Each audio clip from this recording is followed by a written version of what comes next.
Assalamualaikum warahmatullahi wabarakatuh. Selamat datang.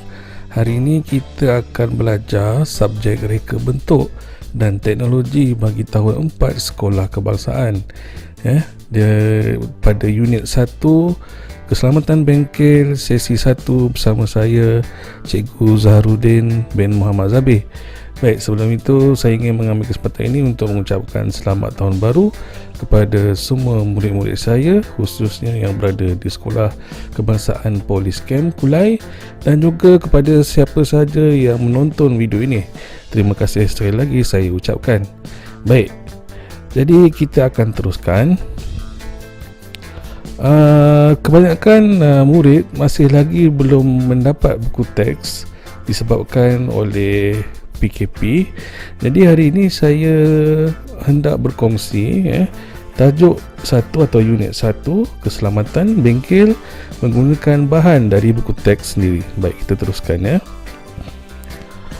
Okey, Cikgu Nasir dan murid tahun 4 Alfa berada di luar bengkel reka bentuk dan teknologi. Murid-murid, hari ini kita akan masuk ke dalam bengkel reka bentuk dan teknologi. Sebelum masuk, letakkan dan susun beg kamu di sana.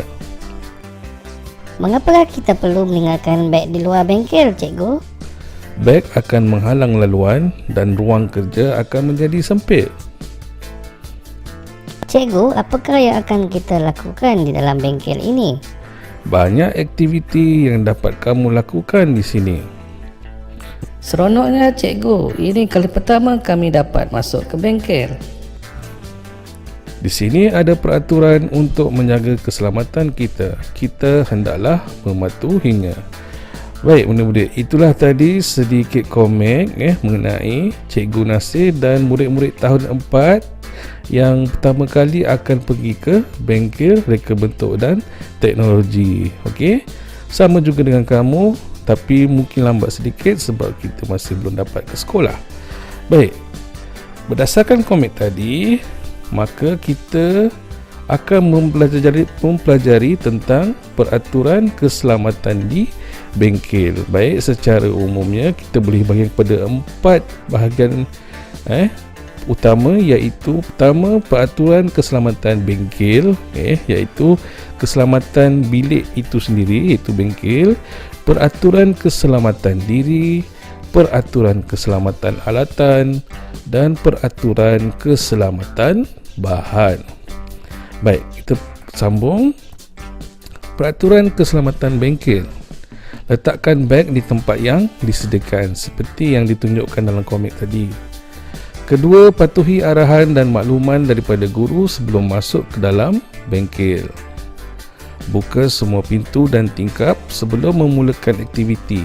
Ini bertujuan untuk mempunyai saluran ataupun aliran udara yang baik dan juga pencahayaan yang baik supaya semua murid dapat menjalankan aktiviti dengan selesa.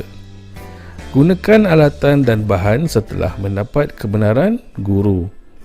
Patuhi semua papan tanda keselamatan di dalam bengkel dan bersihkan meja kerja dan bengkel setelah selesai melakukan aktiviti. Baik, yang paling penting sekali, kita mestilah mengikut peraturan dan mendengar apa yang guru cakap. Jika kamu ikut tu, sudah pasti kamu akan dapat menjalankan aktiviti dengan baik. Seterusnya, peraturan keselamatan diri. Pakai pakaian dan kasut yang sesuai di dalam bengkel. Jadi kamu mestilah memakai pakaian yang sesuai dan lengkap, terutamanya kasut supaya melindungi kaki kamu, dan juga baju dan seluar kamu jika koyak dikhawatiri akan tersangkut di mana-mana tempat. Ikat dan masukkan tudung ke dalam apron, bagi murid perempuan supaya apa? Supaya ia tidak tersangkut di mana-mana tempat atau peralatan, dan juga ikat rambut yang panjang. Seterusnya, peraturan keselamatan alatan. Bertanya dan minta tunjuk ajar guru dahulu sebelum menggunakan alatan. Lebih-lebih lagi untuk peralatan yang tajam, yang berbahaya ataupun yang kamu tidak pernah jumpa atau gunakan. Berhati-hati semasa menggunakan alatan. Dilarang bermain dan bergurau semasa menggunakan alatan, ya. Lebih-lebih lagi di tempat seperti bengkel RBT, kamu tidak seharusnya bermain dan bergurau. Secara umumnya pun, apabila berada di sekolah sewaktu proses pembelajaran, kita hendaklah serius dengar kata cikgu. Kalau kita bermain dan bergurau tidak tentu tempat dan masa, banyak keburukannya, ya murid-murid. Gunakan alatan dengan cara yang betul.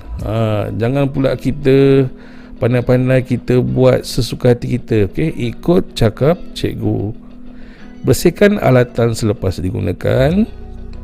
Simpan alatan di tempatnya semula selepas digunakan. Dan sekiranya ada peralatan yang hilang atau rosak, laporkan kepada guru. Jangan takut-takut, jangan sembunyikan, sebab segala benda yang berlaku tu perlu direkodkan oleh guru. Dan akhir sekali adalah peraturan keselamatan bahan. Okey, tanya cikgu cara gunakan bahan yang betul. Okey, simpan bahan yang berbahaya dan mudah terbakar di tempat yang selamat. Berhati-hati semasa menggunakan bahan berbahaya. Bersihkan bahan yang tumpah di atas lantai dengan segera untuk mengelakkan kecederaan atau kemalangan. Dan gunakan bahan dengan berhemah dan cermat. Dan akhir sekali, simpan bahan yang mudah rosak di tempat yang sesuai. Jadi untuk hari ini itu saja. Murid-murid boleh melengkapkan tugasan yang saya telah berikan dalam Google Form yang telah saya kongsikan dalam grup WhatsApp tadi. Baiklah, terima kasih dan jumpa lagi dalam video akan datang. Assalamualaikum warahmatullahi wabarakatuh.